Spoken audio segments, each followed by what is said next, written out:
Page 4. I go for refuge and am enlightened to the Buddha, the Dhamma, the Sangha. By my accumulations of practice of giving and so forth, may I become a Buddha to benefit all sentient beings. I go for refuge and am enlightened to the Buddha, the Dhamma, the Sangha. By my accumulations of practice of giving and so forth, may I become a Buddha to benefit all sentient beings. I go for refuge and am enlightened to the Buddha, the Dhamma, the Sangha. By my accumulations of practice of giving and so forth, may I become a Buddha to benefit all sentient beings. Sanje joda zoge jonam lo chanju pado dane gyasuch dage jinso gebe sonam ge trola penjir sanje drubara sho. Sanje joda zoge jonam lo chanju pado dane gyasuch dage jinso gebe sonam ge trola penjir Sanje drubara sho, sanje joda soge chonam, chanju bando dane gyapso che, tage jinso kebe sonam ge, tola benje sanje drubara sho. Om ye dharma hetu prabhavam hetum Hevatat Desham Chayo Niroda Evam Vati Mahashramanaya Svaha Om Yedharama Hetu Prabhavam Hetum tesham tathagato yavatat tesham chayo nirodha evam vate ma shamanaye swaha Om yedharma hetu prabhava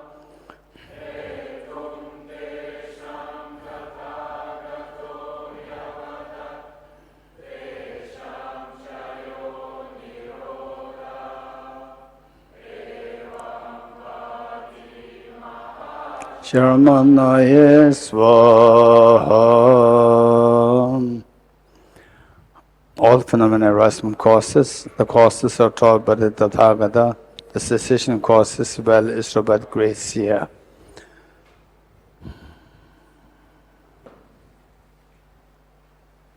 Okay, the same section which we read yesterday. Dependent origination and emptiness. Page 213, the new edition, page 213, page 213, Dependent Origination and Emptiness, a compilation of excerpts from sutras and treatises for meditation on emptiness. Okay, now that we are introduced to emptiness, at least to some extent, and just see if what we are reading now that your mind can understand more. Try to see that, and the compilation can be extremely greatly beneficial for us if you read it once every now and then. Okay, together. Gift of Youth Ratna Sutra. Manjushri, whoever listens even with doubt to this teaching on emptiness generates much greater merit than a bodhisattva who, lacking skill in means, practices the sixth perfection for 100,000 eons. This being so, what need is there to say anything about a person who listens to this teaching without doubt? What need is there to say anything about a person who imparts the scripture in writing, memorizes it, and also teaches thoroughly and extensively to others? The treasure of the one thus gone sutra. Any person who possessing all these 10 great known virtues enters into the teaching of the selflessness and has faith and conviction that all phenomena are from the beginning pure of true existence, does not go to a bad rebirth. Chapter on Subduing Devil Sutra. If any bhikshu realizes that all phenomena are absolutely passive out of inherent existence, at the beginning of the defilements, devoid of self-nature, it will remove the guilt of having defilements and make unstable the defilements, thus deeming even the immeasurable negativities dysfunctional, let alone the secondary wrongs done associated with ethics and rituals. Okay, I'd like to just say something about this part. From this we see that if one marries emptiness, your defilements, your negativities, your negative karmas will be purified. This is what is taught in the sutra here. And they say the world of Buddhism, just as any other traditions, the world of the Hinduism, world of Islam, world of Christianity, Sikhism, Jainism, Judaism, is so rich. Likewise, world of Buddhism is so rich. As it becomes richer, the dilutions happen. Dilutions can happen from everywhere. Particularly the ordinary people, without any knowledge, then they will come with their own ideas out of piety, out of respect for Dharma, piety. Then they come with some thoughts which may not tally with the actual understanding of the Buddha's teachings. So you're bound to hear many things about purification process and so forth. These are the standard sources. So by reading these are the materials you come in contact with, be confident that if anybody talks something different from what is taught here, meaning from the sutras, you can outrightly say that you may not fight. Just mentally, you know that this is the real Dharma. I know what the real teachings of Buddha are. And they say, some people, they don't study emptiness, they don't practice bodhicitta, and then they say Buddhism, and then they fight that our religion is the best, and you don't know what's the real Buddhism.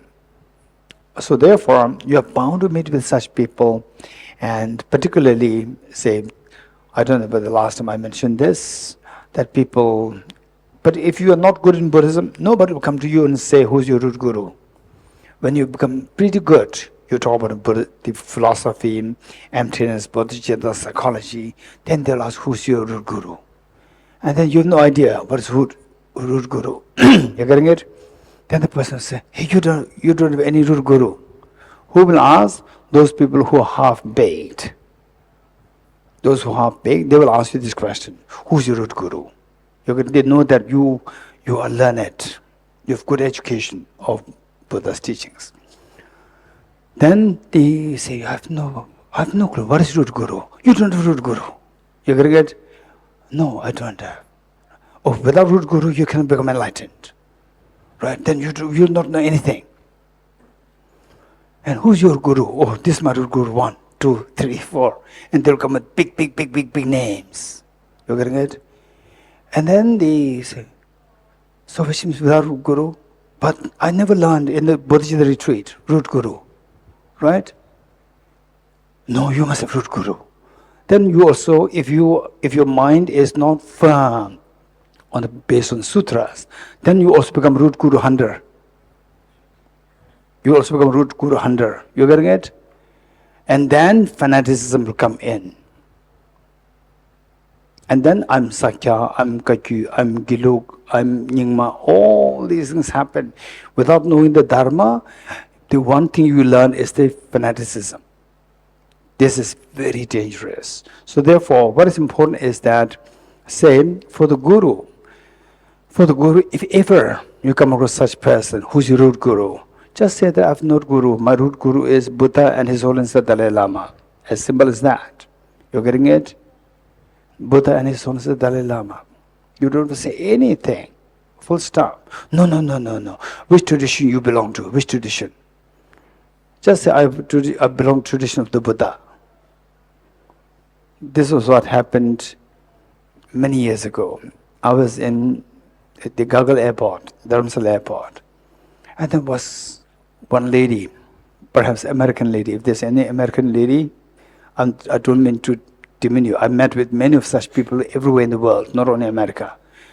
One American lady came with the bags and smiling, came towards me and said, which tradition you're following? I said, I'm following Buddhism. And she said, I know, you're following Buddhism. I know you're a Buddhist. Which tradition you're following? I said, tradition of the Buddha. Then she said, no, I know. Tell me, which tradition? I said, Buddhism. She says, no, Nyingma, Sakya, Gakyu, Gilo. Because she is so audacious, I also become audacious. I said that, are you following the Buddha? The lady said, yes. Why you are following Buddha? To get out of samsara or to get into second samsara? To get out of samsara or to get into second samsara? She said, get out of samsara. When you say Sakya, Kakyu, Nyingma, Gelu, what you're doing is you're getting into a second samsara. You're already in samsara and you get another samsara. In a samsara. You have to know the Dharma well. You have to know what the real Dharma is. Real Dharma is what Acharya Dharmakirti taught. In 7th century AD, Acharya Dharmakirti said that where there's a sense of conception of intrinsic I, the sense of conception of intrinsic others will come. Because of this attachment to the self and aversion towards others is invariably happening. Because of this attachment aversion, karmas will be accumulated. Contaminated karmas will be accumulated. Because of which miseries will ensue. This is samsara. Is not I'm Sakya, I'm Kakyu, Nyingma, Gilo. This is not Dharma. This is a second samsara. So what we need to have is that I'm following the teaching of compassion. I'm following the teaching of wisdom. And who taught this? The Buddha taught. Full stop. Jesus Christ taught compassion. Amazing. Learn it. Prophet Muhammad taught integrity. I remember I read one book of one Tibetan Lama. In the book, he wrote that the Muslims, he said that I haven't seen somebody with a sense of integrity more than a Muslim. He said that there's a worker, a simple worker, and his integrity is amazing. This is related to his religious belief. The religious belief made him to feel the integrity. And even I, Tibet House, we also have one Muslim worker. Not as a staff, but contractual worker. His integrity is amazing. Buddhists have to learn from him. I don't know too much about the Christians besides the Christians who I met when I go abroad. Otherwise, I met the Buddhists, Hindus, Muslims. I would say Buddhists have to learn from him. Hindus have to learn from him. The sense of integrity is amazing. He is just a very lowly worker, not an educated worker. So what I'm saying is that all these core qualities are taught in the different religions. Pick up those things. Say that I'm following the universal teaching, universal goodness, universal ethics. Just follow that. This is amazing. Okay. So, on the why I said this? Which one? Oh, purifying the negativities. So the standard. So when following the Buddha's teachings, when you know the standard teachings, same anything, some concepts come into being, you hear from this source, so forth. Finally, you just check the root, what the Buddha taught. Then stick to that. No need to listen to other people. Sometimes very strange things, concepts. The people say that, for example, say, if you go to let's say, at the Tibetans there is 2 important days. It was the end of the year. One is known as Sangpo Junzom, and the other one is, Sangpo Junzom and Nyemba Gunzom. Nyemba Gunzom means the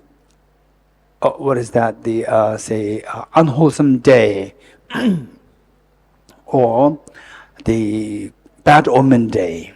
Bad omen day with bad omens coming together. Nyemba Gunzom. Sangpo Junzom. To counteract this, Sangpo Junzom. 10 good omens good omen day with 10 good omens. 10 is 1 extra than 9. You getting it? I don't know who created this, I don't know. Right? But it's amazing, it's very good. Now, look, that people say, don't do good things on the bad omen day. Don't do good things. And then in the monastery, in my monastery, in Debung monastery, there's many years ago, there was a brilliant, amazing, brilliant philosopher, psychologist, and the practitioner, and who also became the teacher of His Holiness the Dalai Lama. And he was giving teaching, and one of his students, Tulku, one Rinpoche, young Rinpoche, he wanted to have 1 day holiday. So he asked the teacher, tomorrow is Nyambuguzum, the bad omen day. Sir, will we have class tomorrow? So he was expecting, said, oh, tomorrow's bad omen day, no virtues to be done. And the teacher said, even on the bad omen days, people have to die.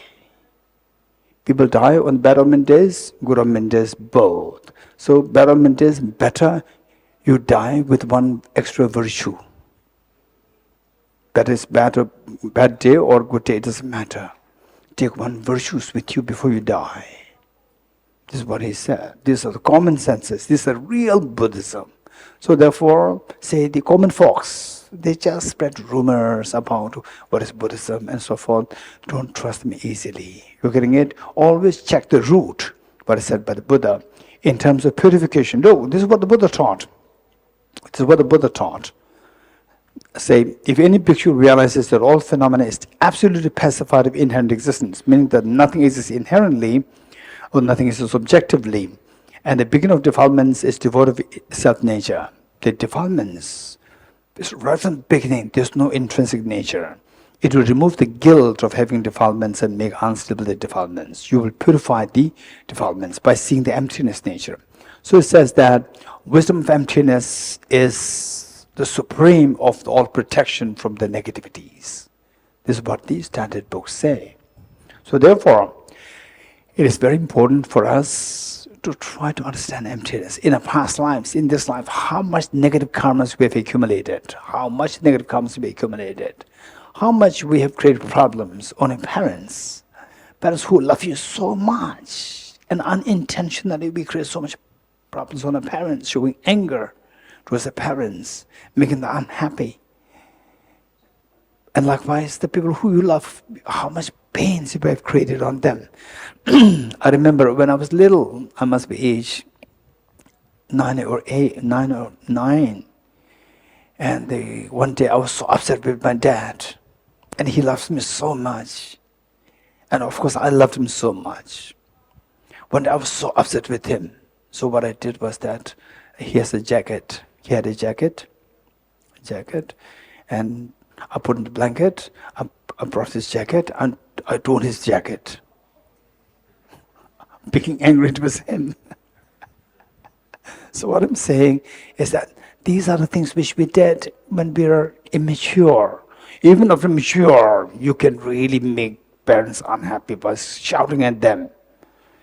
Very, very scary. We have accumulated so much of negative karma. If you don't know how to behave yourself, at least to make your parents happy, to talk them nicely, to make them at least get a peace of mind, rather than the parents are so happily in the house and suddenly you get into the house and instead of parents they become stiff. This is not a good sign. You accumulate so much of negative karma. Make sure that charity begins at home. We talk about emptiness. We talk about universal compassion. Make sure that charity begins at home. This is something which we need to know. And then on that basis, you learn about emptiness. You learn about bodhicitta. And then once you know and you get some feeling, this is so precious, then you will share with your parents. Instead of creating problems with your parents, share this with parents. In fact, I know many young people who inspire their parents, and the parents they join these courses. For example, like it's very interesting that for the Russian group NDC 5, Anna Dama, her mother and her they enrolled first. They become the first students from the Russian group. Likewise, in the Hindi group, the main organizer, Dipesh, and his father-in-law joined as the first student of the Nanda Studies NDC 5. Amazing, such inspiration from the children to the parents. How the children can make the parents happy, and not only happy, take to the greater purpose of life. And whereas in some cases, it's a disaster. The children, they create trauma in the minds of the parents. The moment the children, they get into the house, the parents are stiff. I've seen that. Make sure that you don't do that. Make sure that the moment you come in, the parents should relax. Every cell of the parents should relax. Wow, should be so happy.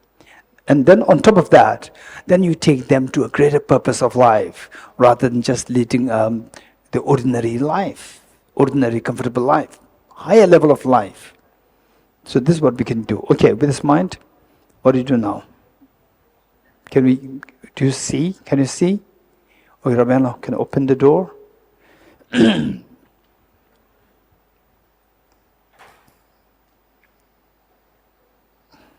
Okay, let us read, continue to read. If any bhikshu realizes all, okay, 213, page 213, the last paragraph, chapters on subduing Devil Sutra.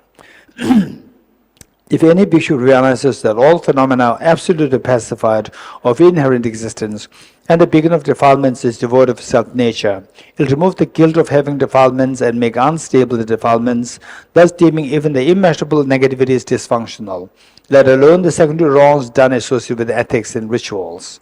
Adideva's 400 verses on a middle way. Those with less merit will not even have a doubt in this Dharma of ultimate reality. Should an inquiry ever arise in someone, it will shatter samsara into pieces. Acharya Dharmika is coming to invite cognition. One is liberated through the view of emptiness. The rest of the meditations are for the sake of that. Bodhisattva Shantideva's guided Bodhisattva's way of life. All of these branches of practice were taught by the Buddha for the sake of wisdom. Therefore, those who wish to pacify suffering should generate this wisdom. Acharya Chandrika is entering the middle way. Even as an ordinary being, when hearing about emptiness, one experiences with an utter joy again and again, tears flowing from such pure joy, motion in one's eyes and one's hair stands on end, one is the seed of the wisdom of full awakening. Upadhyaya Kvasa Sutra, the various delightful flowers blossom, and a sparkling supreme golden above stands so alluring. For none of these is their creator, they are posited by the power of thought. It is through the conceptualization that the world is imputed. The Bhikkhuni Vajira's utterance in a Fundamental Vehicle Sutra. The mind is demonic, you have a wrong view.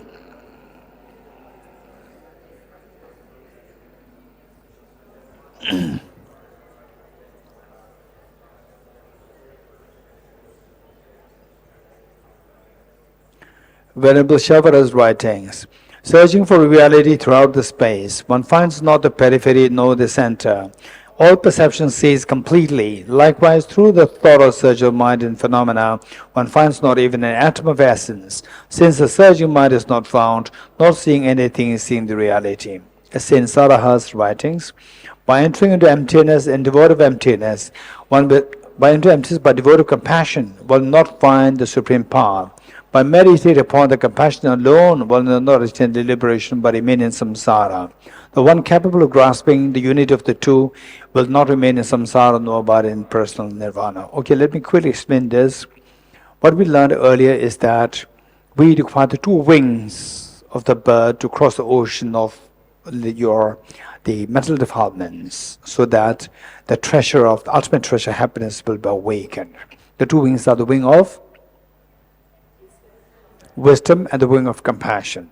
So here, this great saint Saraha, so what he taught is that the saying of the two wings. What's the problem? If you only one wing, not the two. And don't forget that when you see the wings, you have the destination to go to. You agree? When you say wings means to fly to fly to a destination. What is a destination? Fearlessness, infinite happiness. This is your destination. And these two wings to help you to take you there. These are the compassion, universal compassion, and the wisdom, subtlety of the wisdom. So for that it says that by entering into emptiness, which is wisdom, but with devoted compassion, what's the problem? So it says, but if you miss the wing of the compassion, what's the problem? One would not find the supreme path to the ultimate destination. You will not reach there without compassion.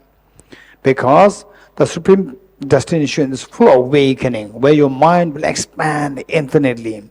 That expansion of your mind infinitely is the universal compassion. Compassion which embraces infinite sentient beings. That is how your mind expands. So, without compassion, your mind will not expand. Without universal compassion, your mind will not expand. Yes? Arvind? Yes, he's thinking about his work. Okay. He feels shy, yeah. Wow, he knows what I'm thinking. Okay. So, what I'm saying is that, say, when your compassion is missing, which embraces others, when there is missing, your mind will not embrace infinitely. So infinite expansion, infinite joy does not happen. So with the wisdom, but without compassion, you cannot reach the infinite expansion of your heart, of the infinite happiness. Then, if the wisdom is missing and the compassion is there, was a problem. By meditating upon compassion alone, without the wisdom, one will not attain liberation. Compassion, but without wisdom, then what is the opposite of wisdom? What is the opposite of wisdom? Hey, louder. Ignorance. So ignorance defines samsara. So you will continue to remain in samsara. Forget about Buddhahood. Even liberation will not happen without the wisdom. By meditating upon compassion alone, without the wisdom, one will not attain liberation from samsara, but remain in samsara. Now, who will succeed your goal? The one with both the wings. The one capable of grasping the unit of the two, unit of the wisdom as well as compassion. These two will not remain in samsara, nor abide in personal nirvana. So, with the wisdom, without compassion, it will maximum reach the personal liberation without Buddhahood. With the compassion, without the wisdom, you will live in samsara. Samsara is one extreme, personal peace is another extreme. Two extremes. There are many versions of extremes. Samsara is one extreme, and the personal peace is one other extreme. The middle way of this is the ultimate Buddhahood, ultimate awakening, where you are not in samsara, you are not selfishly in your personal peace. That is the complete Buddhahood. You will reach there. Okay, let's read this one more. By entering into emptiness, by devoid of compassion, one will not find the supreme path. By meditating upon compassion alone, one will not attain liberation, but remain in samsara. The one capable of grasping the unity of the two will not remain in samsara, nor abide in personal nirvana. King of Concentration Sutra. Just as in the dream of a young girl, she met with a boy and saw his death. Joyous was she at the meeting, and anguish at his death.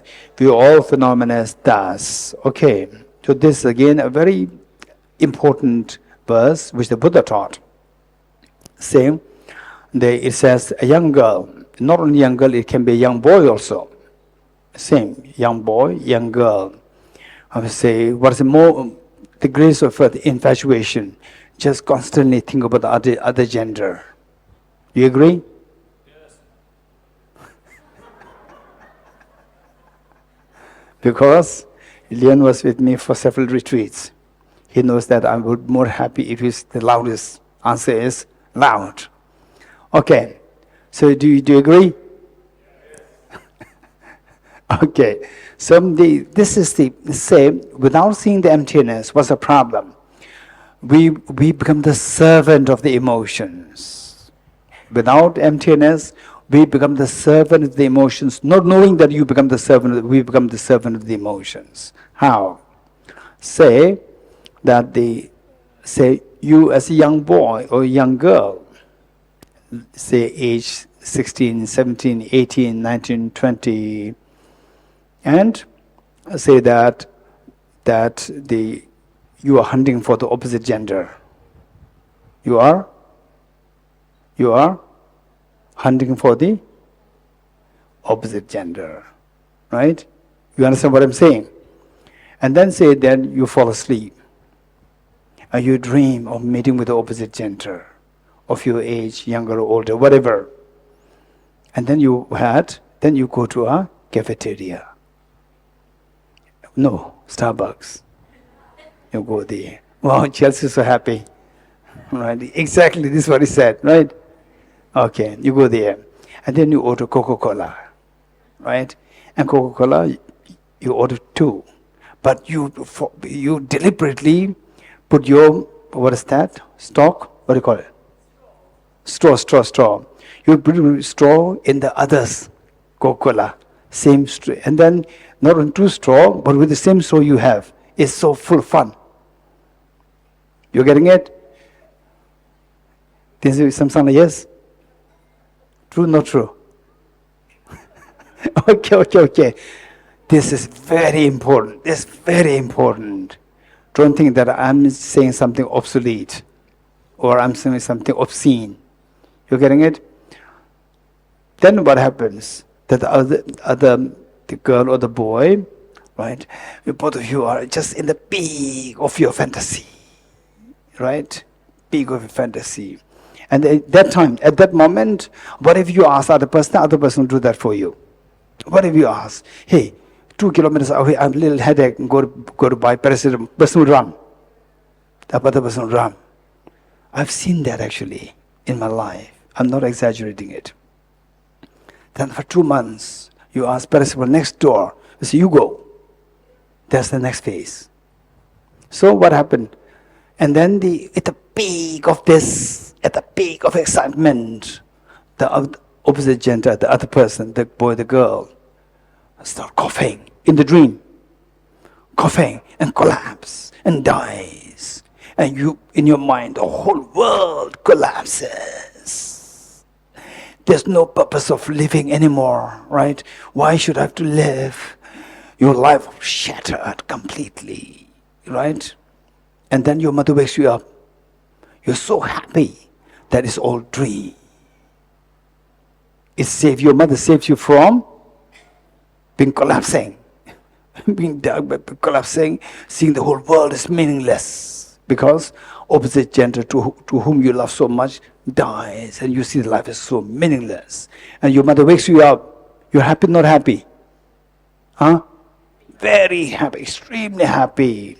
So this is what the Buddha advised. All our emotions are like this. Ups and downs, fluctuated, thrown into the emotions, all because of our ignorance, seeing the dreamlike reality as objectively real. When you see that as empty objective reality, all your fears, anxiety, hopelessness, bewilderment will all dissolve. There's absolute peace, freedom. In other words, say your mind has that capacity. Say, meeting with the opposite gender, what happens? So much excitement. In fact, this excitement that you get, which you feel is happy, your joy, that multiplied by infinity, you have that potential. But you don't believe in this. You don't know that. So you're waiting for the external factor to trigger that. It's just the external factor. The moment the external factor dissolves, disappears, then you go through suffering. Right? And the other person who leaves you suffer from? Leon? Suffering change. And you suffer? Suffering. Why you have to suffer suffering? Why you have to go suffering? Why? Earlier I had this amazing feeling, now that's gone. That feeling multiplied by infinity is within you. Why do you have to wait for external factors to trigger that? You are making slave. The more you depend on the other person, you will not retrieve this from inside. That you become slave to the other person. You become slave to the external factors. So whereas if you know that this excitement that I feel with the other person, if that is multiplied by infinity is within me, retrieve it directly. Don't wait for the other person to come. Don't wait for the cheesecake to come. Don't wait for good opportunities to come. retrieve it directly, then that happiness people see as joy will be multiplied to infinity. This is what you can experience. At that point, you are freed. You don't depend on anyone else for this joy. That is the absolute freedom. That's the real meaning of freedom. So this is what is expected to be done. So it says that just as emotions we're thrown in emotions, acute attachment, aversion, pain, and so forth, is all because of failing to see things, the reality. So the Buddha taught this exactly the best scene can be depicted with the young boy and girl in the dream. This is the best example of how we are tossed into emotions. With the wealth, acute wealth, very poor, power, acute power, no power. So we are tossed into emotions, acute emotions of the ups and downs. So you wake up, you're free from all this emotional turbulence. That is the total freedom. So Buddha taught that view all phenomena as thus. Just as this girl or this boy is so relieved to see that my life has not become meaningless. My life is not shattered. It's just a dream. Likewise, if you realize every phenomena as a dream-like, you'll be freed from being entangled by others, and your happiness inside, the treasure inside, will be retrieved, unearthed, fully unraveled, fully, and then you have the infinite happiness at infinite times. Okay, this is very important. Let's read this once more. Just as in the dream of a young girl, she met with a boy and saw his death. Joyous was she at the meeting, and his anguish at his death. View all phenomena as thus. Arya Nagarjuna's fundamental wisdom of the middle way. Ceasing of karmas and afflictions leads to is nirvana. Karmas and afflictions arise from conceptual thought. These arise from mental elaboration, grasping a true existence. Elaboration ceases bio into emptiness. Neither the aggregates no different from the aggregates. Aggregates don't depend on him, nor is he dependent on them. The Tathagata does not possess the aggregates. What is the Tathagata? That which dependent originates is posited to be empty of independent existence. That being dependent is the middle way. Since there is no phenomena that is not dependent originated, therefore there is no phenomena that is not empty. Arya Nagarjuna's precious garland. If the person is not earth, not water, not fire, not air, not space, not also consciousness, and not all of them, where is the person out of those? Just as a person is not truly existent because of being an aggregation of the 6 elements, each element also is not truly existent as the aggregation of their own constituents. Okay, I remember many years ago, on many occasions when his students give teachings, his students would cite these 2 verses. So, his students even encouraged people to remember, to learn these 2 verses by heart, and above 2 verses also by heart, 4 verses by heart. By heart, this is what his students advised since many years ago. And many of the people who are doing non-duality courses, the retreats, they also try to remember, learn this by heart. Okay, next. Dharma Samgiti Sutra. Forms appear as a mass of form. Feelings resemble bubbles in water, and discriminations are like a mirage. Mental formations are like plant and tree.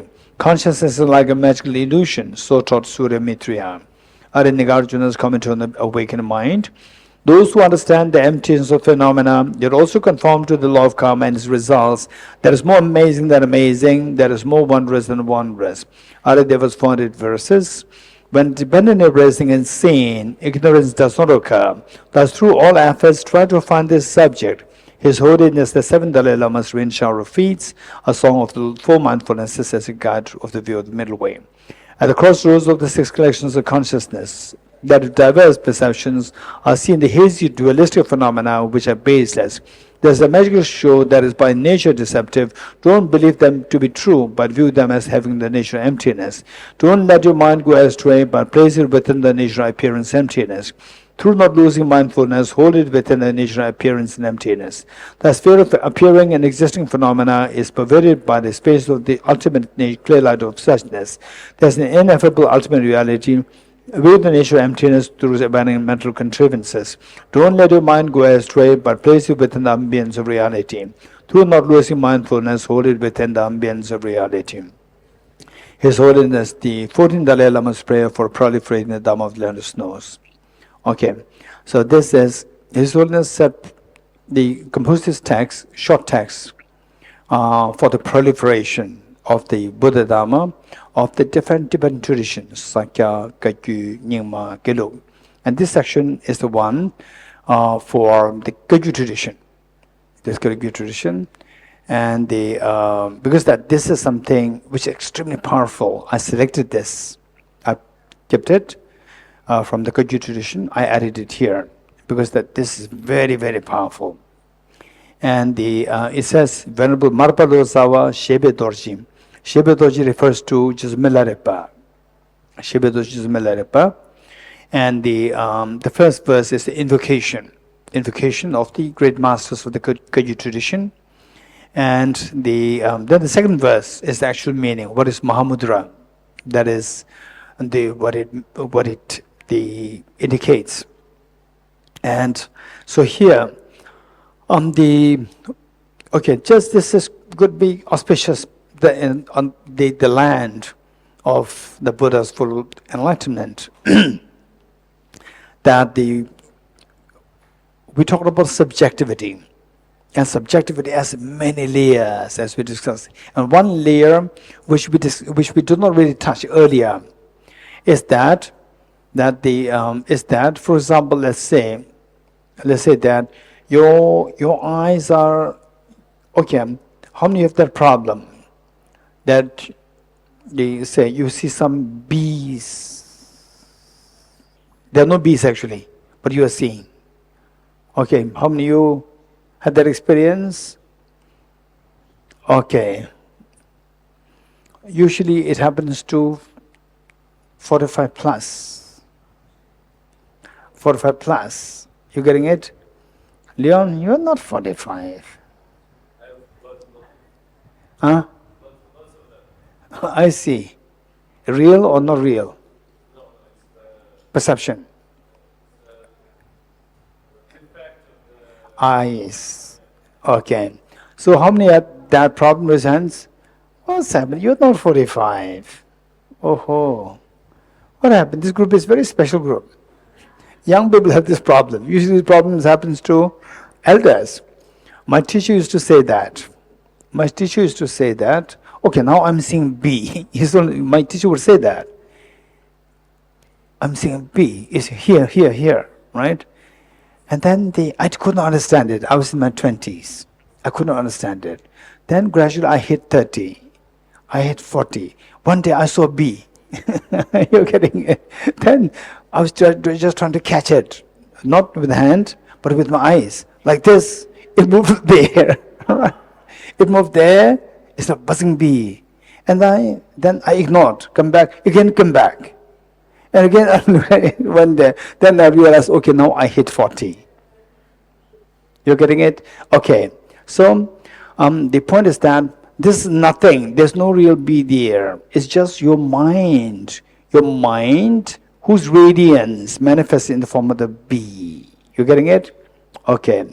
When you're very happy, everything looks so beautiful. How many agree with me? When you're very happy, everything looks so beautiful. So at that time, even if the flower is broken, even the broken is the aesthetic. When you are not happy, there's a problem with everything. Best of the food in the hotel, there's some problem is there. Everything is a problem. Sun is a problem. Trees are a problem. No trees are a problem. People, mom coming to daughter, son, do you have a cup of tea? What cup of tea? Tea is a problem. You're getting it? There's no cold coffee. Only tea all the time. Right? Cold coffee? What coffee? Whatever. There's a problem when your mind is not happy. You're getting it? So these are radiance of your own mind. So it says that everything, what do you see? For example, I see different colors. Maroon, brown, white. These colors are nothing real colors. They're all coming from your mind. The radiance of one's own mind. And people miss, no, the colors are actually the colors, light from the sun. light from the 7 different colors hitting the, say for example, you have a blue color, it hits, and the blue is reflected and the rest absorbed. This is the one level, very superficial level. You're getting it? This is under this very superficial level. There's a deeper level where you see that this is all nothing but the radiance of one's own mind. Mind is subject. This is very profound concept. Everything you see, the shapes, colors, and so forth, they're the radiance of one's own mind. Then even the mind is also devoid of true nature. So everything dissolves into the mind, and the mind also dissolves into the thin emptiness. So many people, they come to this meditation where everything is radiant in one's own mind. And they just stay in this experience. This is the half a story, this is not the full story of the Mahamudra. This is half a story of the Mahamudra. The real Mahamudra is that seeing that everything is nature of one's own mind, and mind is also empty of intrinsic reality. When you see that, that is a complete story. That's the complete story of the Mahamudra. Okay, this is what you find explained by His Holiness with respect to the Kagyu tradition. Okay, let's read this together. His Holiness the 14th Dalai Lama's prayer for proliferating the Dhamma of land of snows. Venerable Marpalo Zawa, Shebe Dorji, and so forth, host of the precious Kagyu, the source of blessings, the chain of the unexcelled masters of this outstanding tradition. To you all I pray, may the Buddha Dhamma of the land of snows blaze forevermore. All phenomena encompassing samsara and nirvana are but the radiance of the spontaneous awareness. Awareness itself, devoid of elaborations, is realized in the nature of Dharmakaya, pervading all existences and appearances of samsara and nirvana is the great Mahamudra. May the Buddha Dhamma of the land of snows blaze forevermore. Are Nagarjunas in praise of Dharmadhatu. Impermanent, suffering, and empty, these three, they purify the mind. That mind, the Dharma that is unsurpassed and purify the mind, is a lack of intrinsic nature. Concluding prayer from Lama Tsongkhapa's Ocean of Reasoning, a commentary on Arya Nagarjuna's fundamental wisdom of the middle way. Throughout my future lifetimes, may always be guided by Manjushri and be able to uphold the Dhamma in general and the teaching on dependent origination in particular, even across my life. Okay, what made me to bring this particular verse here was that when I was a student myself and receiving teaching on the Arya Nagarjuna's text, Mula Madhyamika Karika, Fundamental Wisdom of the Middle Way, based on the commentary by Lama Tsongkhapa. Towards the end, I saw this prayer, and I was so moved by this prayer. Wow, this is so precious. Then I included that. From that day, I said this every day, that may I be able to preserve, disseminate the teaching on emptiness, disseminate the teaching on dependent origination. These two teachings, may I be able to hold that and disseminate to as many beings as possible, so that the beings will be freed of the ignorance and they experience fearlessness and infinite happiness. So then later on, when we compile this book, I include this here. So let's say this once more. Throughout my future lifetimes, may I always be guided by Arya Manjushri and be able to uphold the Dhamma in general and the teachings of dependent origins in particular, even across my life. Okay, with folded hands. Shiri Heruka, Shiri Heruka, Shiri Heruka. Here is the selfless phenomena, the emptiness of the mind, which is the source of everything, as it is imputed to be causal nature. Ru is the selfless person, the emptiness of self that is fabricated by the web of conceptual thought that grasps it as the self of person. Ka is the ultimate reality, the absence of dissonant duality of subject and object. Shiri is the non-dual exalted wisdom that abides in congruence with the emptiness of the object. This is the meaning of the Evam. Okay, I'm going to explain this here while I remember it. Okay, this is extremely important. Shiri Heruka. Many of you already know there's those who attended my earlier retreats, whereas those who are coming here for the first time, this very extremely precious piece. Shiri Heruka is the name of it's the sacred name of a Buddha.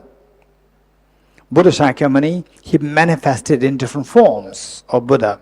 For example, when the Buddha was giving teachings on the vulture's beak, here in Bodh Gaya, Bodh meaning here in Bihar, in the vulture's beak.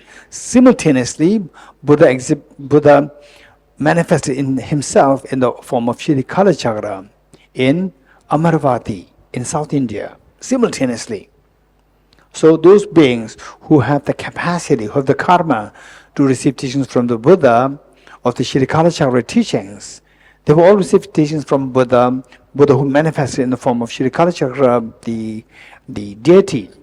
And simultaneously, people who have the karma to receive teachings of emptiness from the Buddha here in Vulture Speak, they are here receiving teachings, simultaneously happening together. And one time, okay, these are the anecdotes which many of you from Nalanda studies, you already heard these stories, but the others, we need to story these, you need to listen to know these anecdotes or the incidents or stories. Very inspiring.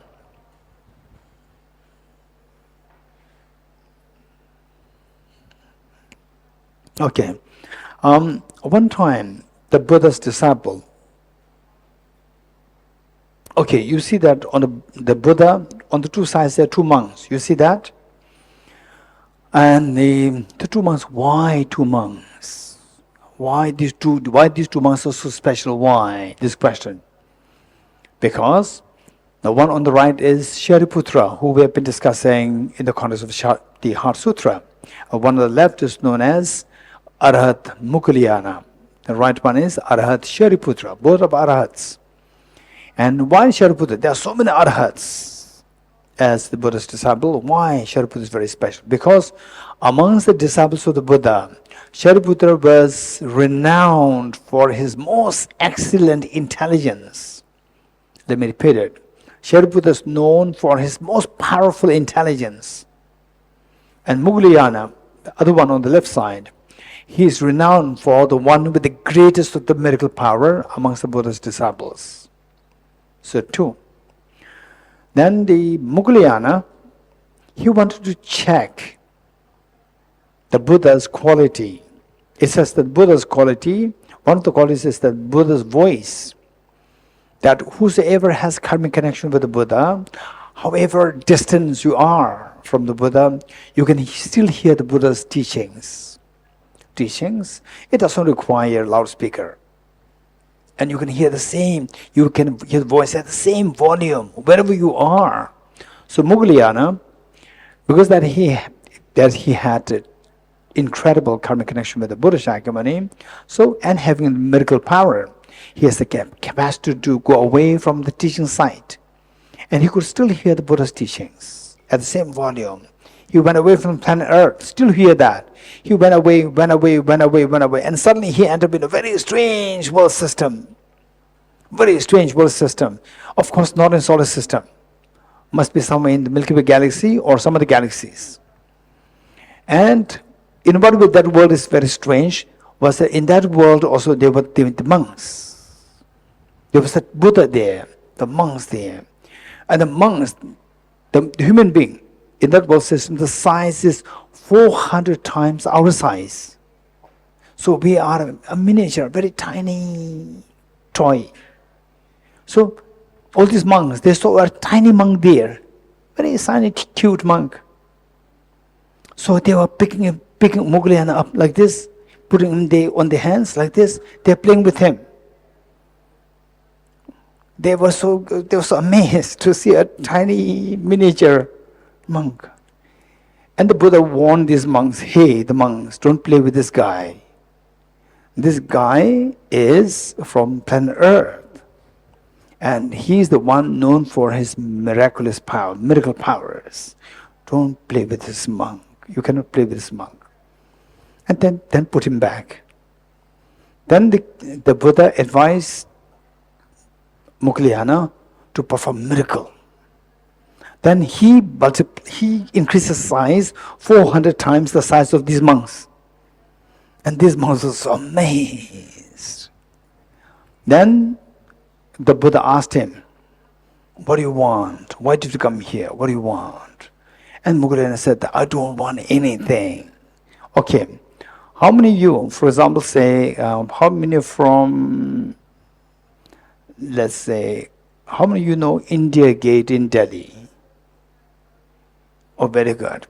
So do you agree with me that if you are put in this India Gate and you have no idea what Delhi is like, from there you keep going out, away from India Gate is easy? Going away from India Gate is very easy. And going somewhere else, from there coming back to the same place is very difficult. You agree? Can you understand it? So this is what exactly happened to Mughaliana. Mughaliana from planet Earth, he started going away. That's easy. He ended up in this world. From there, coming back is difficult. He could not find it back. So he asked that Buddha that, I came here just to check the quality of the Buddha. Now, I don't know how to go back. Please help me. And that Buddha said, I am Buddha Shakyamuni. You getting it? I am Buddha Shakyamuni. And then he snapped, and instantly he came to planet Earth. Okay, so this is why I share this anecdote is in the context of how when you become a Buddha, you can manifest yourself infinitely in different world systems to benefit the sentient beings. So while the Buddha was giving teaching on Heart Sutra here, he was simultaneously teaching Shirikala Chakra, the Tantra, in Amaravati in South India, simultaneously. So, which means that the Buddha, in the form of the monk, he manifested in the form of the Shirikala Chakra deity in Amaravati and give teachings there. So likewise, Shriheruka is the manifestation of Buddha Shakyamuni. Buddha Shakyamuni himself manifested in the form of Shriheruka. Likewise, Shri Gaya Samaja.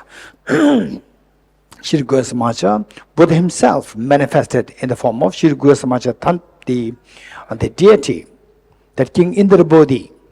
King Indra Bodhi, he asked the Buddha, please give me a teaching for me to become enlightened without having to leave the palace. Buddha left the palace to become Buddha. King Indra Bodhi asked, please give me a teaching so that I don't have to leave the palace, at the same time I become a Buddha.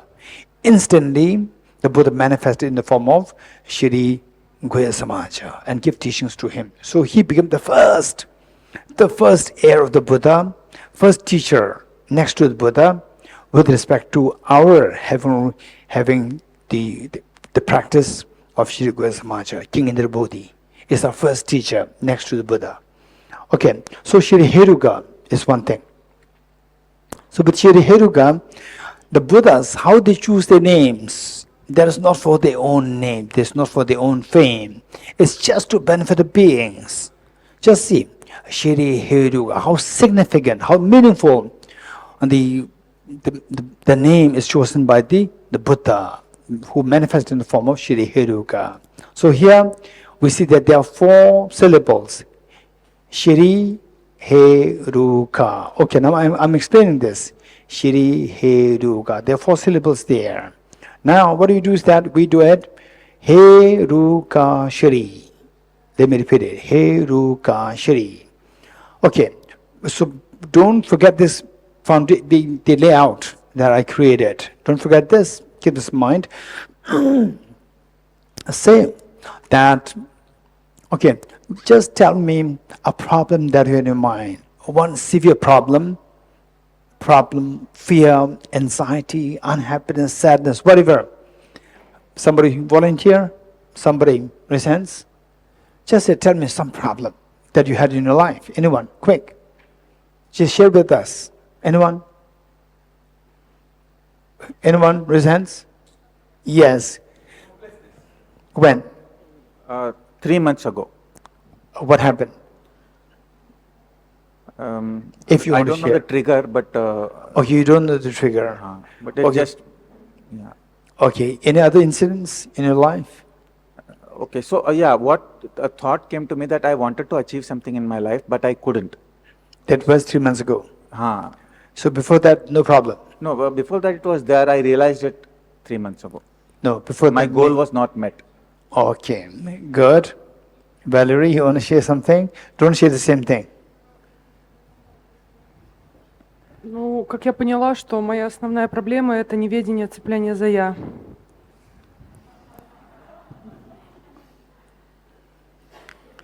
Geshe, as I understood, my main problem is self-grasping ignorance.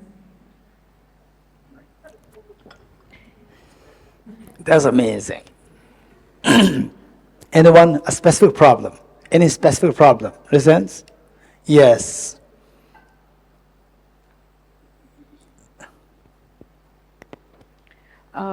About 3 months ago, I had to do some interior work in my home, and I hired contractors who were very inefficient. They were cheating me with, overcharging me, under delivering. So there was a lot of anger, immense amount of anger. I was really. How long ago? 3 months ago. This was 3 months ago. Exactly, to me also. 3 months ago, contractors. Okay. Same. cheating. And then not And coming on time. not coming on time, not Yes. delivering on time, Yes. under delivering. Yes. Same. And there was like, Yes. and it was anger and So much anger. rage, shouting at them. I'm not used to that kind of behavior with people, but I was doing all of the things that was uncharacteristic of me. Okay. Good. Okay, now let's say Shaheen, right? Okay, imagine you are Shaheen. Imagine you, each one of us, we are Shaheen, right? This person cheated on me, did not deliver the property on time, and low quality, charged higher, given the product low quality. I think I can understand what he's saying, right? So Shaheen and you, you're getting it? So what am I doing? My two hands. So you have the problem, agitation, and then giving rise to anger. Anger is a choice. Agitation, nobody's choice. Anger is a choice. But the point is, I am unhappy over your performance. I, one hand, and unhappy with your performance. You, the object or subject. You, my object, and I am unhappy, subject, object, subject. So, subject or object, the person, and the object, the product that person gave you low quality, not on time. So this product and the workmanship given is the phenomena with which you interact. You, the person, interact with the phenomena other than the person. So these two come together, misconceiving the self, misconceiving the object with which you interact, hit together, it erupts into agitation. And the agitation can turn into anger. Agitation happens. With the agitation, then self-grasping ignorance, which Venerable said, and the self-centered, these two will say that you should become angry, you should become angry. These two will instigate you to become angry. Then the anger arises. Okay, so you like the anger or not? You don't like the anger. You like the agitation or not? You don't like the agitation. But this is the invariable product of the two hands coming into being. One hand symbolizing misperception of the self, yourself. Other hand symbolizing misperception of the object with which you interact. Poor delivery, poor workmanship, and so forth. So look, these are two hands. Now finally what we don't want, whatever religion that you're following, whatever gender, what we want is, we don't want this sound of the agitation. You getting it? Sound which symbolizes, which is metaphor for the agitation. We don't want this agitation. How to stop the agitation? You have to stop one of the two hands, pull down one of the two hands. You getting it? Okay, so what you do is that, of the two, first you say that, okay, the object, poor delivery, poor quality workmanship, and so forth, this all like dream. Okay, look, now of the two hands, all these, the poor quality work, the workmanship, poor delivery, low quality property, and so forth, so these are all like dream. You're seeing as object real dissolve. Now what is left? Only one is left. Only one is left. Only one is left. Earlier, how many things are there? Yes, louder. Earlier, how many things are there? 2. I can hear a girl's voice. Who's that? Okay, next to Leon. Leon says, yes. Now there's a girl also. Who's that? Okay. So, earlier there were 2. What is 2? 2 means dual. Duality. Dual. Duality. You getting it? Of the 2 now, when you see the emptiness of the object, of the 2 hands, one is dissolved. Now what is left? Only one is left. Only with one hand, no sound. Sound the agitation stops. But still it's not the full story. So now 2 is there or no 2? Hey, 2 or no 2? No 2. No 2 is non-dual. So this is one understanding of non-duality. This is as primarily as per Chittamatra philosophy and as per Vedanta philosophy. Advaita Vedanta. Advaita Vedanta and Chittamatra, this is their philosophy of non-duality. That one is left. What is left? Your consciousness or your mind is left. And all the phenomena are seen as Maya, as a project, as the nature of your mind. Of the 2 hands, one is dissolved. Now you experience non-duality, one understanding of non-duality. Now for Madhyamakas, you see the emptiness of the person also, I. You see emptiness of the person. Even the second one also dissolved. What is left now? Yes, 2 left, no left, 2. No 2. There's also another level of non-duality. You getting this? There's another level of non-duality. This is accepted, this is understood by the Madhyamakas. Madhyamakas' interpretation of non-duality. Advaita, non-duality. So now what is left? Non-duality is left. Complete non-duality is left. My question to you, who sees this non-duality? Who sees this non-duality? Your mind, your wisdom sees this non-duality. Now, how does this mind see this non-duality? Listen, this is a very important point. The non-dual wisdom sees the non-duality, non-dualistic way. Let me repeat it. Non-dual mind sees the non-duality in a non-dualistic way. What did I say? Hey Armin, what did I say?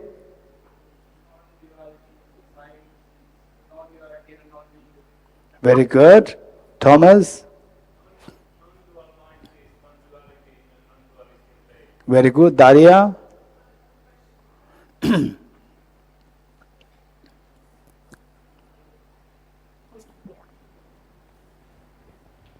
Гешела, получается, что у нас 2 ума. Один недвойственный, а другой двойственный.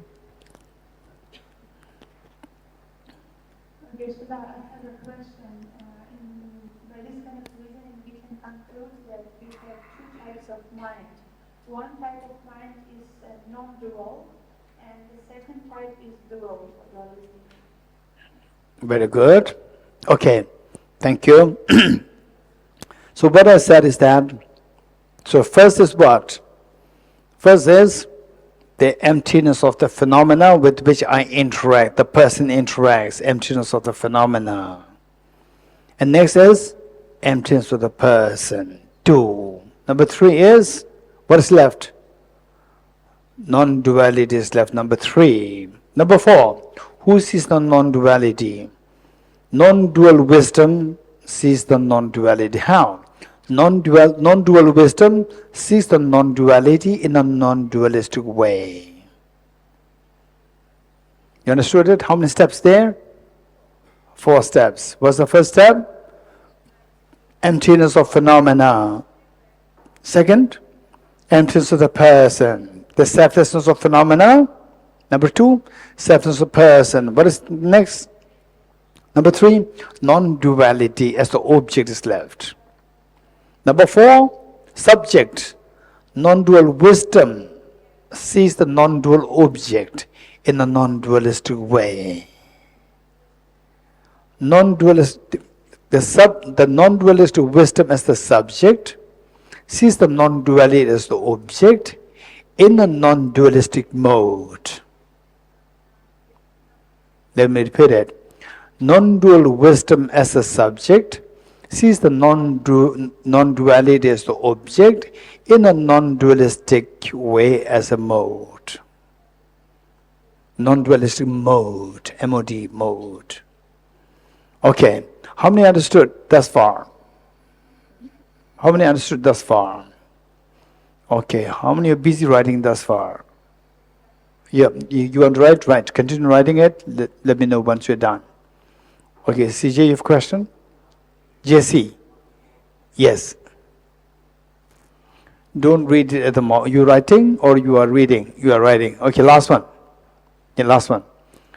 Non-dual wisdom as a subject. Non-dual wisdom as a subject sees the non-duality as the object in a non-dualistic mode. Non-dual wisdom as a subject sees the non-duality as the object in a non-dualistic mode. Subject, object, and mode. Armin? Huh? Okay. What is the mode?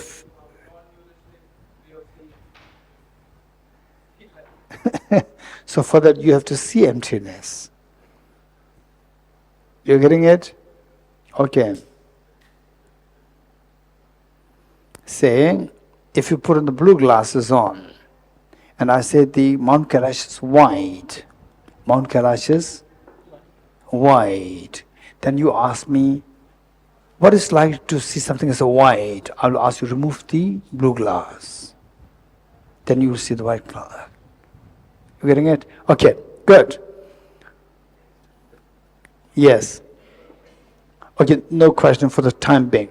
Let's continue with this. How many steps are there? 4. The first step, I'm going to do it once more to fine-tune it. Let's say that you have to say, if I'll tell you, I'll give you one instruction and you feel free to ask me a question with respect to that instruction, not any other haywire question. I ask you, meditate on the emptiness of each of the phenomena in the universe. Let me repeat it. My instruction that I'm giving you, and you can ask me. My question is, not question, my instruction to you is that you must meditate on the emptiness of each of the phenomena in the world, in the universe. What would be your question to me? Chelsea, don't just say how. Yes. Good. Be very precise. Don't just say how.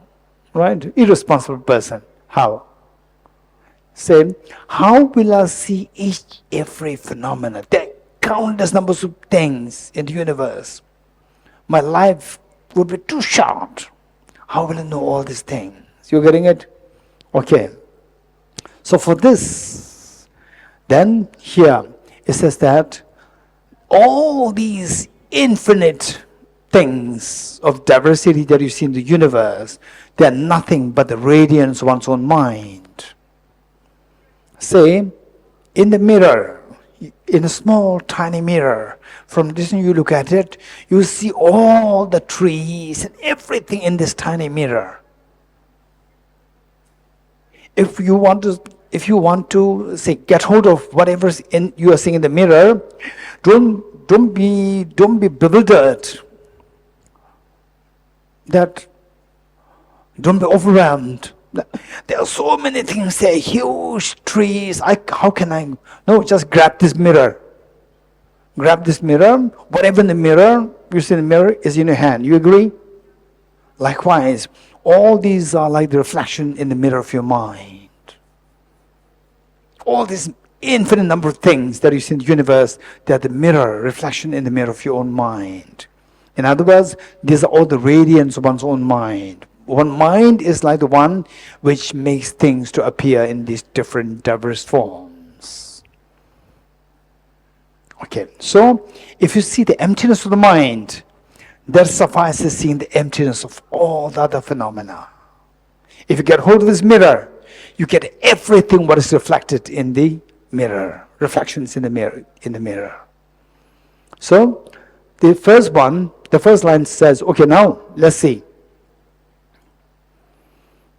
Shri He Ru Ka. Okay, now we put the Shri last. He Ru Ka Shri. You getting it? He Ru Ka Shri. The first He. Okay, He of the two hands. Remember that. Of the two hands, which hand I removed first? Hand.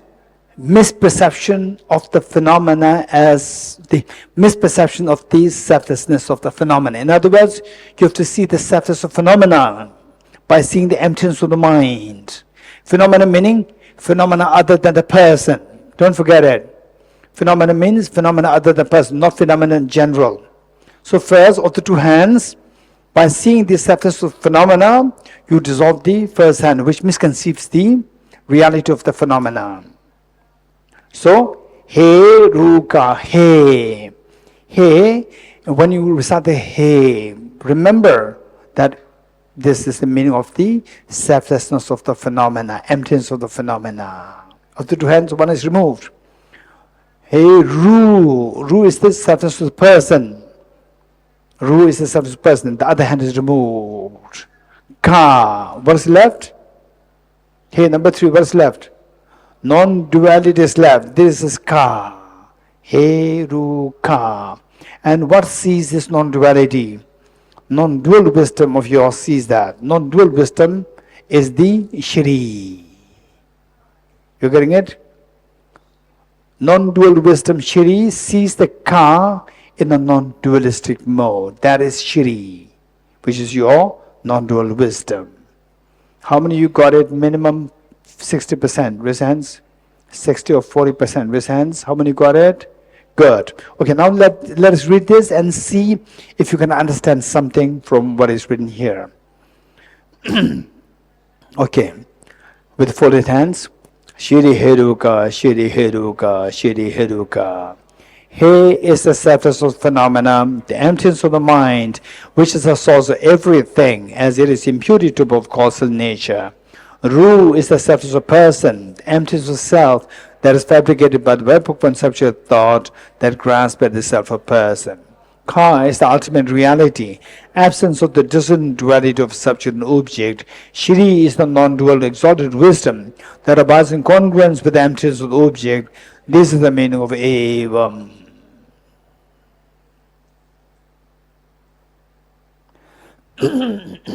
If you learn this by heart, that will be wonderful.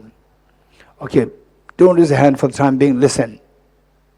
Listen, because if you raise a hand, you're not listening to me. And many things will slip from your mind. It'd be good if you can learn this by heart and recite it. Wherever you travel, recite this verse, contemplate the meanings. For example, say in Tibetan, this is Shiru Heruga, Shiri Heruga, Shiri Heruga. Heni Kungu Junas Gube Simte, Gu Tangidu Tabarjaba, Tomba Chugi Dame Batang. Ru ni Kansaki Dadu Zibanamdo Tavekube Tata Kansaki Dame Batang. Ka ni Tekona Yuji Imitume Susan Yusume Batang. Shiri ni Yutomba Yishita, what they should just Shubin be Shin Evan with Turno. This is the Tibetan version. So, like this, you learn this in English. You learn this English every day, contemplate on this. Constantly your mind will be trained. Your mind will be blessed by Shri Heruka. Your mind will be blessed in ways by contemplating. Okay. God helps. God helps those who help themselves. You're getting it? You don't do anything and the God helps. Don't expect that.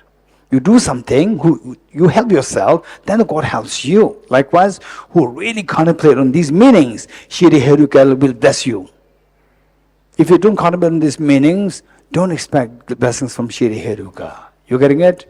Of course, he blesses you, but then real blessing you will not feel. Real blessing will be felt when you work on the meaning of the Shri Heruka sacred name. So you can recite it. And that way, look, it's very comprehensive. seeing the emptiness of phenomena with which you interact, seeing the phenomena of the emptiness of the self, seeing the non-duality, then seeing your own wisdom mind which sees emptiness, that also is empty nature. So that way is very complete, comprehensive, associated with the Shri Heruka's sacred name. Okay.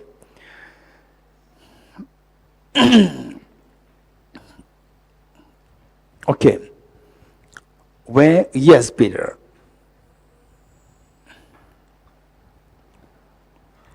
Geshe, before my question, just if I understand correctly, in this context, did we use selflessness and emptiness as somewhat interchangeable? Yes, 100% correct. So here's my question then. Yes. In the whole context of becoming a Buddha, we say that there's ignorance and self-grasping ignorance and self-centered attitude as a two parts. And to counter ignorance, we need the wisdom of emptiness. And to counter self-centeredness, it's selflessness. So these seem to be two distinct but very important things, yet here we use them as interchangeable. Okay, perhaps Peter understood something, could not tease about two things which sound very similar, they're not similar.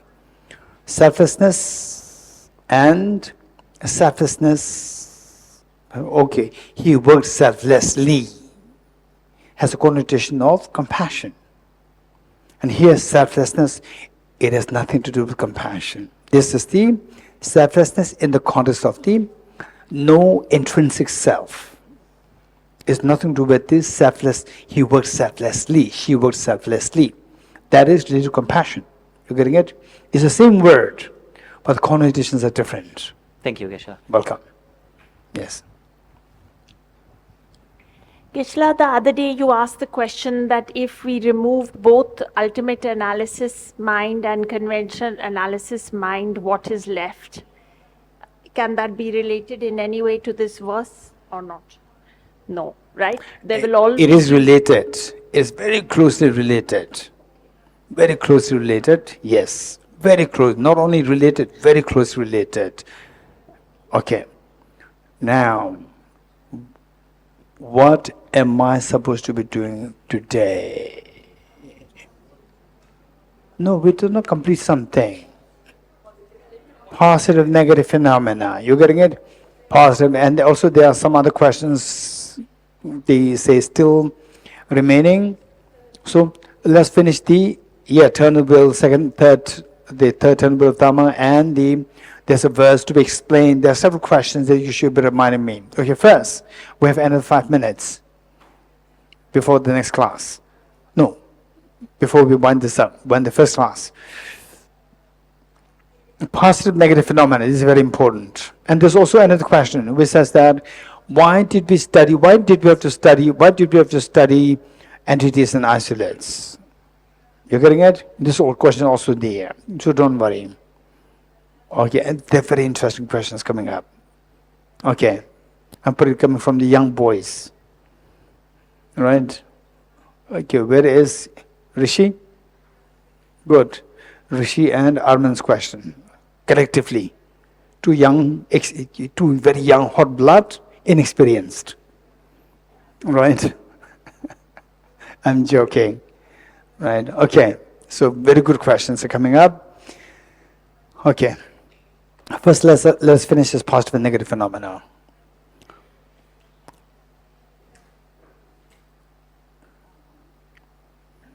Okay. What is in my hand? Valerie, without looking at me, she said that flower.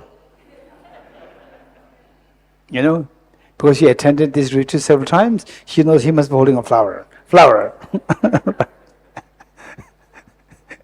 Okay, so, okay, I'm holding flower. How do you know that there's a flower in my hand? How do you know that? We can see that. We can see that. Very good. Okay, what is in my right hand? Nothing. Is there flower? No flower. Do you see the absence of flower? Yes. How do you see the absence of flower? Huh? Hey, Armin? You don't see a flower, therefore you see the absence of flower. Okay, if you're blind, if you close your eyes, if you close your eyes, in the left hand, do you see absence of flower? I don't see anything. So therefore you don't see flower. So you see absence of flower. Yes, absent of every, yeah. So you are seeing absence of flower in my left hand. Sorry? You are seeing absence of flower in left hand. I don't know if there's a left hand. This is what I'm saying. You are not seeing any flower, right? In my left hand, when eyes are closed. Yeah, not seeing it. So you are not seeing flower, therefore you are seeing the absence of flower. Yes. You are seeing absence of flower in the left hand. You're crazy.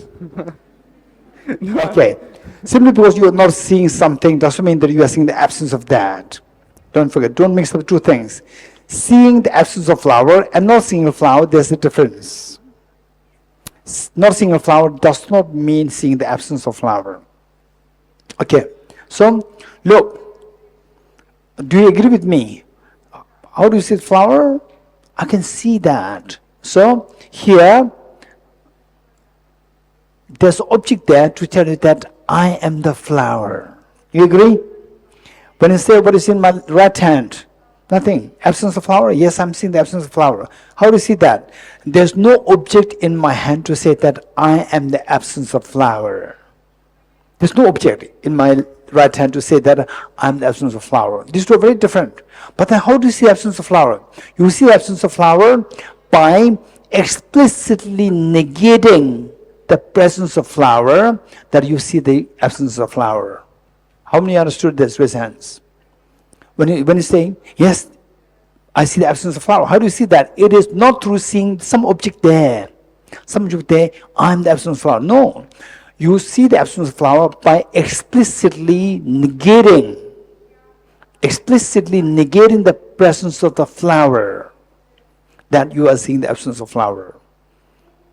Explicitly negating the presence of flower, that you are said to be seeing the absence of flower. How many agree with me? Raise hands. Good.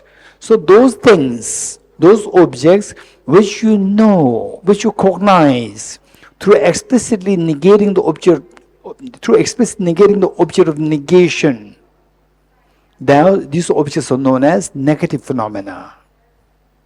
Let me repeat it. Those objects, the objects which one's mind cognizes, or which one's mind sees through explicitly negating the object of negation. Explicitly negating another object, or to be safe, on the safe side, it should be said that an object which a mind cognizes through explicitly negating the object of negation is known as negative phenomena. Now the positive phenomena is very easy.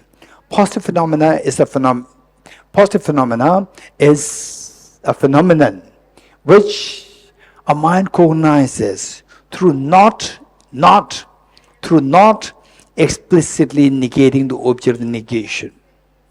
For example, like the flower, you don't negate, you don't explicitly negate anything. Is there something there to the I am the flower? Okay, how many you got this to understand these two things? Good. Now, the negative phenomena. Okay, now tell me. You tell me whether it's positive or negative, you decide. Okay, table, positive, negative. Positive phenomena. Okay. Bodh Gaya, positive, negative.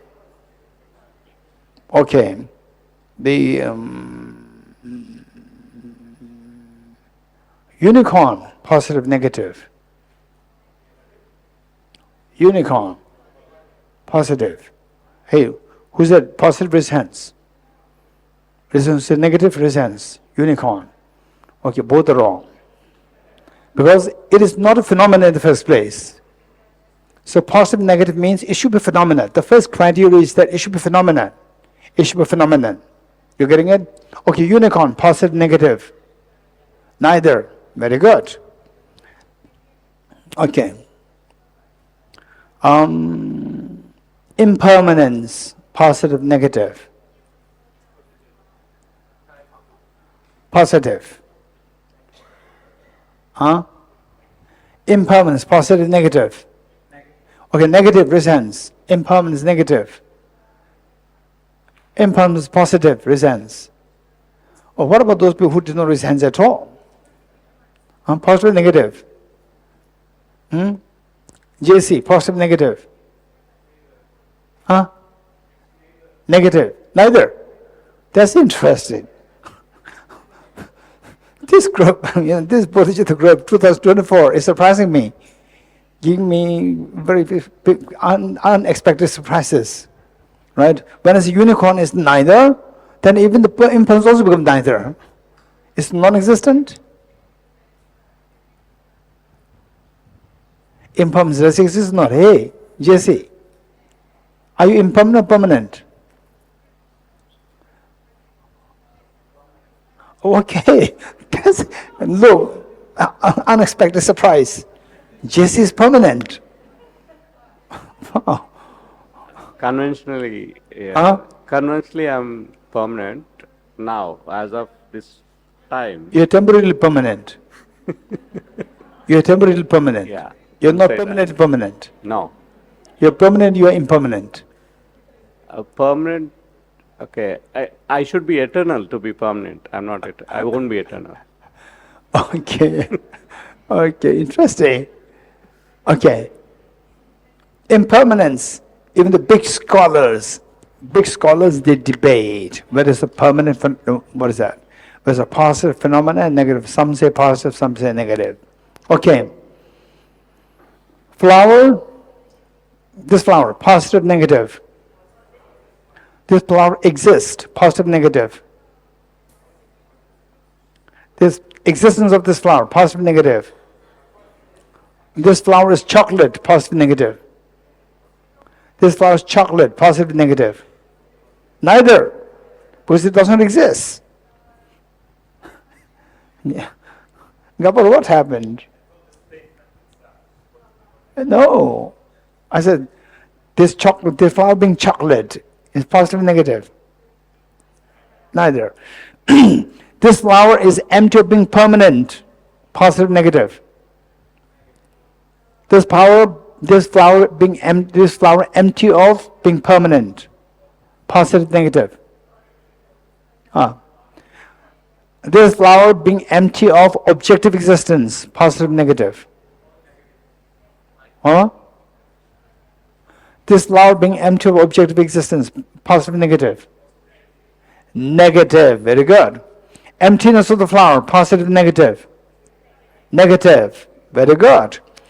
If ever, when you meditate on emptiness, if something positive comes to your mind, you are not meditating on emptiness. This is why we study positive and negative phenomena. You getting it? Number one. Number two, negative, there are two kinds. Negative, there are two kinds. Affirming negative and non-affirming negative.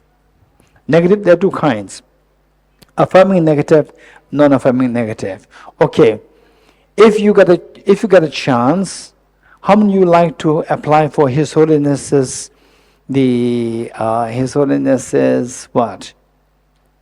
His Holiness's attendant for 1 week. Presents 1 week. There's a small window for a position of His Holiness's attendant. 1 week position. Presents. Roger. You interested, not interested? 1 week? He is interested. Roger is married on emptiness, I can see that, yeah. Okay. Saying that, so there are so many people, only one person will get a chance. So you'll be interviewed. You're getting it? Okay. So I ask you, okay, those people who are already who are disqualified from being attendant from the early retreats, don't apply now. Those people who applied from the early retreats and who are disqualified, don't apply now. Only the fresh people right? Meaning newcomers. You apply. So my question to you is, say in the morning, what would you serve His Holiness? His Holiness says that I don't drink coffee. What will you serve? The new applicants, only new applicants, right? Some of the work positions, they said new applicants. No old applicants. You're getting it? Okay, new applicants. So the interview, His Holiness says, I don't drink coffee. What will you serve? Okay, Daria.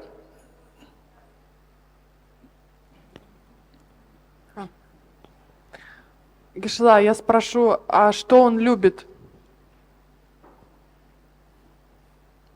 Yeshua, I will ask, what does His Holiness like? Okay. Anyone else? Yes. Huh? Okay. So he will offer His Holiness the absence of coffee. Disqualified. The first easy disqualification. Easy disqualification. Just imagine. Okay, don't come to Tibet house. Come to Tibet house for 2 days holiday, and I'll give you absence of coffee, absence of food. I'll offer you everything. You come for free. You're getting it? If possible, come for 1 week. And tell your parents, I'm going for a holiday at Tibet house, where Geshe will serve me everything, absence. Right? Okay, disqualified. Anyone else? Anyone else want to say? Okay. Okay, raise hands. Oh, no applicants. Momo, you don't apply. What would you offer? His Holiness says, I don't take coffee in the morning. What will you offer? Tea? Tea. Tea. Okay, Japanese tea. Yeah. Green tea. Yes, Japanese green tea. Okay, anyone else? Okay, so now, what do you serve? Tibetan tea. What do you serve? I will serve water. Okay. Okay, so what? You come to Tibet house, it's easy to feed you. What? Okay, so now, the office, okay. The Constantine, what do you serve His Holiness? Huh? Okay. Okay, we have, okay, you'll ask. Okay, the Rishi, what do you serve? Maybe some like orange juice. Huh? Orange juice. Okay, that's interesting. Orange juice, right? Rishi is not as mischievous as Arman, right? He will serve orange juice. Okay, now look, you are the judge. Who's going to be qualified? His Holiness says that I don't drink water in the morning. I don't drink orange juice also in the morning. You're getting it?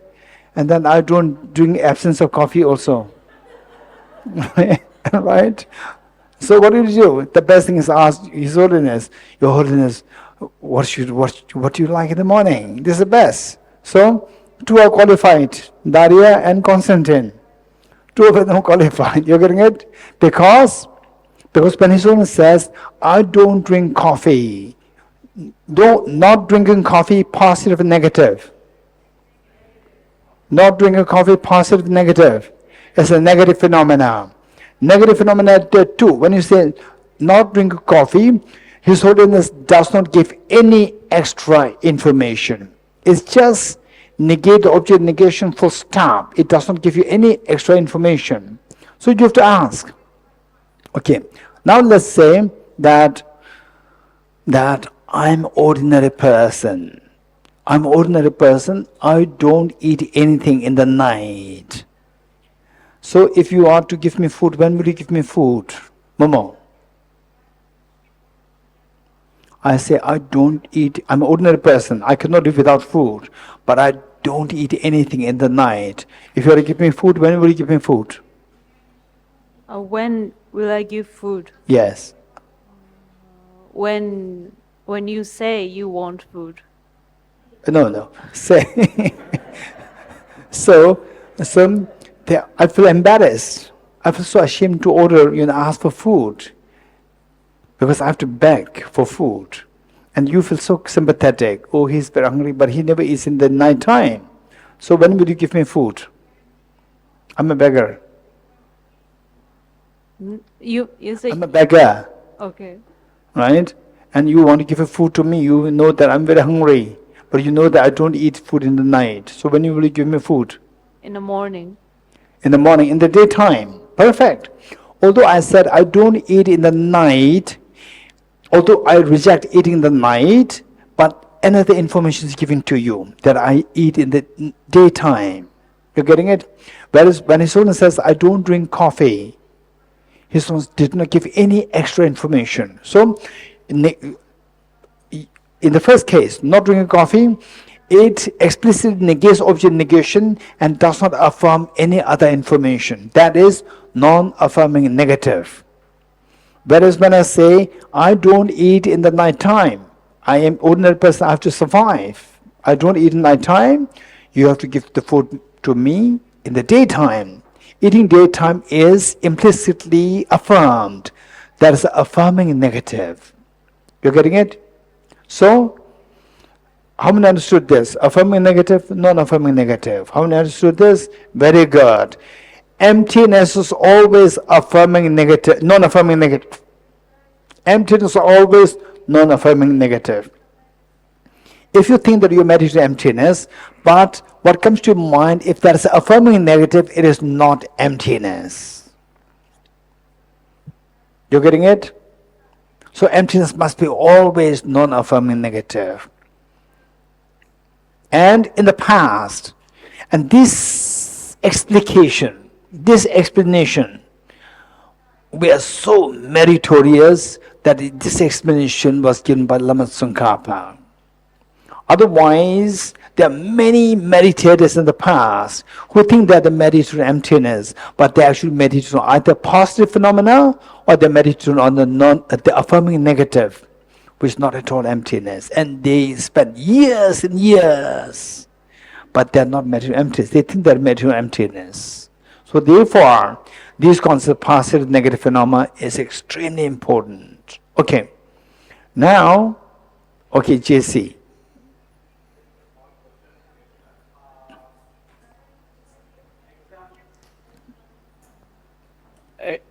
Holiness, not drinking coffee is a negative phenomena or non-affirmative negative phenomena? Negative phenomena, it is negative. Not only negative, it has two kinds. Yeah. Within negative, there are two kinds. This example is just a negative phenomena. Which one? Holiness, not drinking It's the negative, is number one is negative phenomenon. Within negative, it is a non-affirming negative. Oh, this is a Within negative, non-affirming negative, yes. Yes, Arman.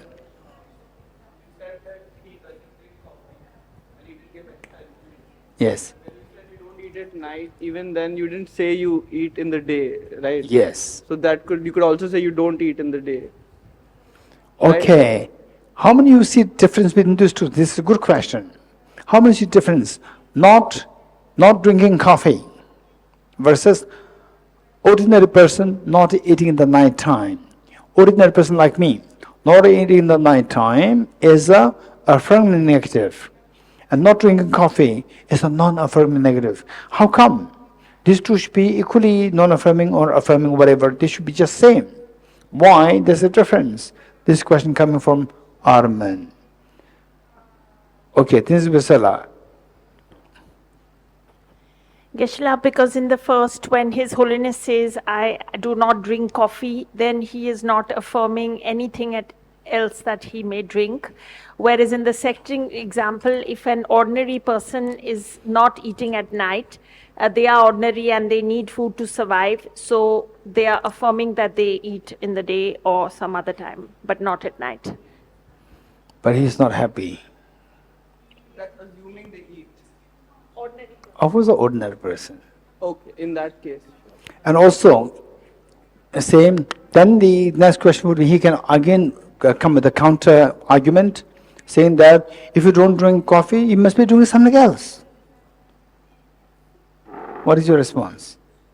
Must be doing something else. Likewise, if you don't eat in night time, it must be eating in the daytime. If you don't drink coffee, he must be doing something else. What's the answer? But Geshe-la, nothing at all is implicitly affirmed because doesn't coffee, matter. coffee is a beverage. No. If The food is eatable. Coffee is a beverage, food is edible. So same. but there's a bounded set. With the food, okay, you have to see the nuance difference. With the food, don't just say coffee is a beverage. Or the best would say the coffee is coffee. Right? What's the difference? So what Armin is asking is that with not drinking coffee is non-affirming. Or not eating in the night time is also non-affirming. Anyone? Okay, Joshua. Okay, how many follow the question? How many follow the question? Very good. Armin's question is very good. Thank you. I think Geshe-la mentioned previously about not drinking coffee. There is not as much information as not eating In the nighttime. in the night time. Because when you say you're not eating in the night time, even though it's a negative phenomena of not eating, but in the night time would affirm that you eat earlier in the day. So likewise, not drinking coffee means drinking something else than coffee. Same. Igor. We have to, you have, otherwise it's going to be a problem. Look, now he is becoming more confident. Look, if he cannot give the answer, look, okay, Igor. For an ordinary person who has to eat, Huh?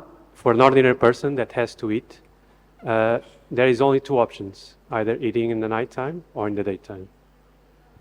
Likewise, not drinking coffee means somebody should be either drinking coffee or non-coffee. But there are other possibilities. This is what I'm saying. Only two possibilities. Either coffee or non-coffee. Either Igor or non-Igor. Right?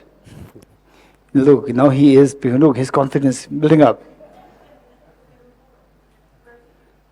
Okay, Lamale.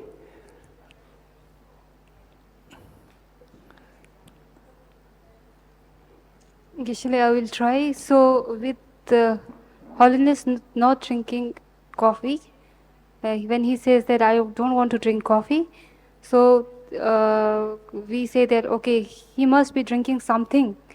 So that something we don't know, that's why it is non-affirming?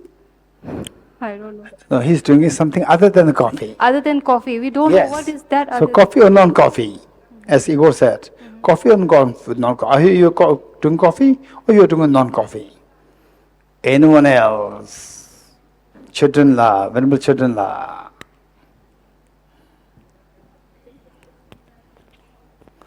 Geshe-la, I want to just clear my doubt.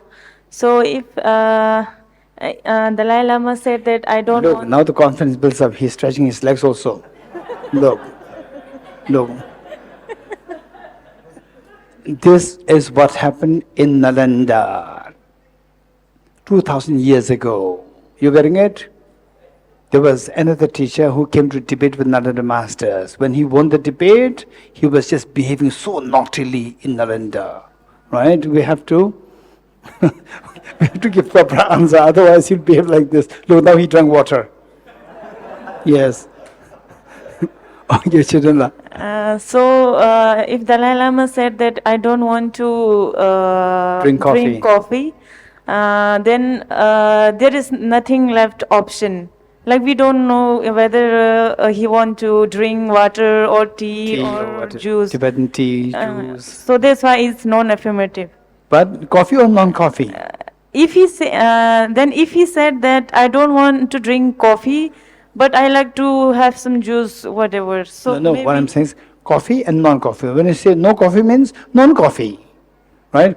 If I say that, oh, there's one person in my house, it should be either children-la or non-children-la. Yes, no.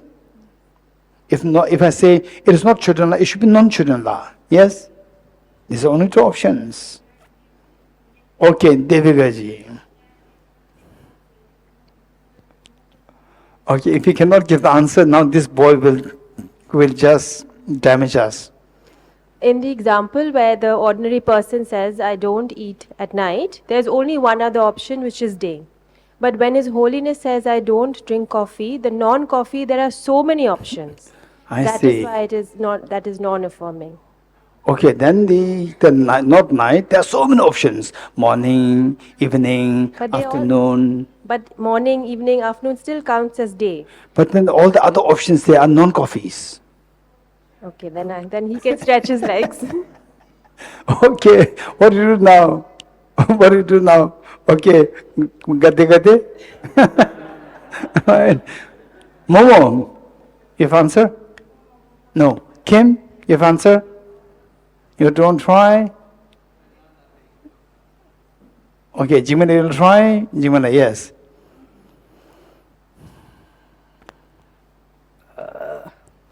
What I understand from you, Geshe, so in negative phenomena, there's like two level of phenomena, right?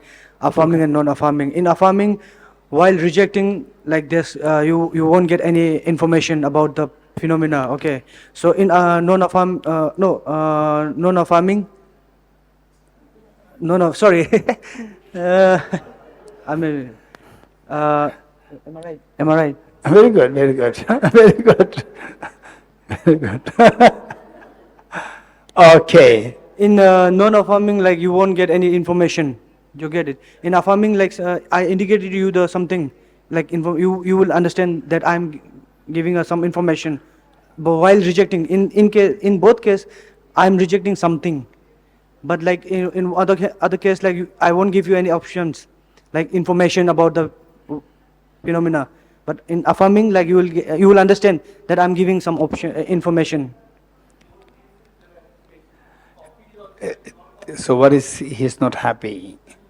You're getting it? Coffee, like okay. His Holiness is rejecting directly that I don't have coffee. That means you don't have any information what he gonna have. So we have to non-coffee. He's saying non-coffee. Non-coffee is another information, implicit information, non-coffee. Okay, lady over there, and then we'll stop here. So then we give up. Then he'll be very happy. Я не пью кофе, здесь точно отрицается кофе. Отрицается кофе, именно кофе. Поэтому это отрицание. А во втором случае не ем ночью, то уже есть выбор, то, что он уже есть в другое время. In the first example, I do not drink coffee. Coffee is what is explicitly negated. Therefore, it is non-affirming negative. And in the second option, when we say I'm an ordinary being and I don't eat at night, there are some options, so we can choose among them. Therefore, it is affirming negative. Okay, good. Good. Okay. Happy, not happy? Okay. Yulia, then Peter, and then that's it. Okay, Gabor. Geshe, когда отрицается то, что его святейшество не пьет кофе по утрам, здесь можно предположить, что его святейшество вообще не пьет ничего.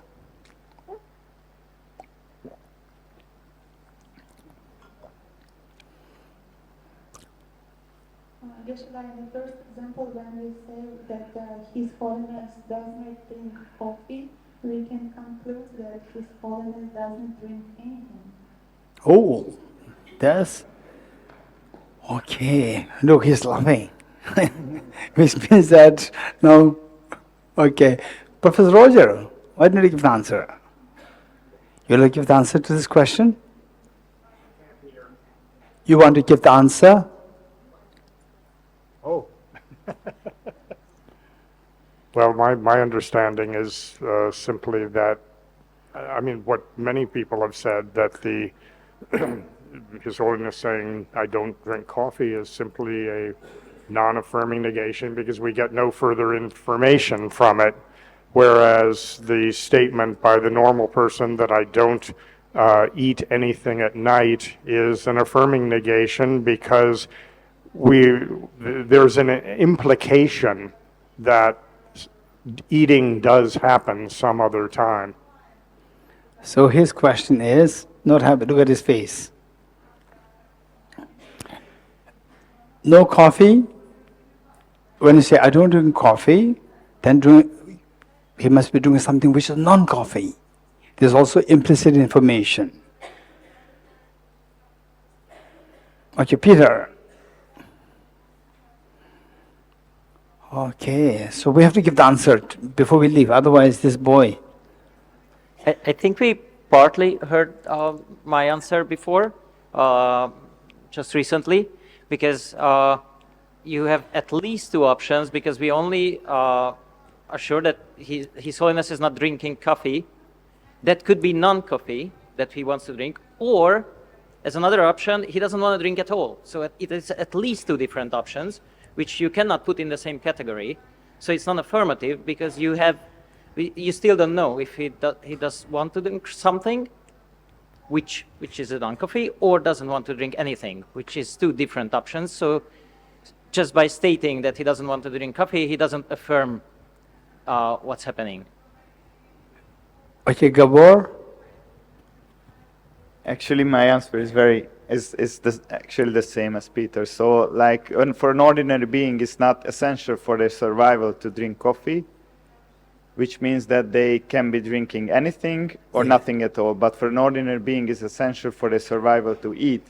So if you say that someone does not eat in the night, you are affirming that they eat during the day. But should be eating, but should be drinking something. Without drinking, how do you survive? Not necessarily. Okay. Do you get the answer? Did you hear what two of them said? By the way, before we go through these two answers, let me ask you one thing. Do you know any person?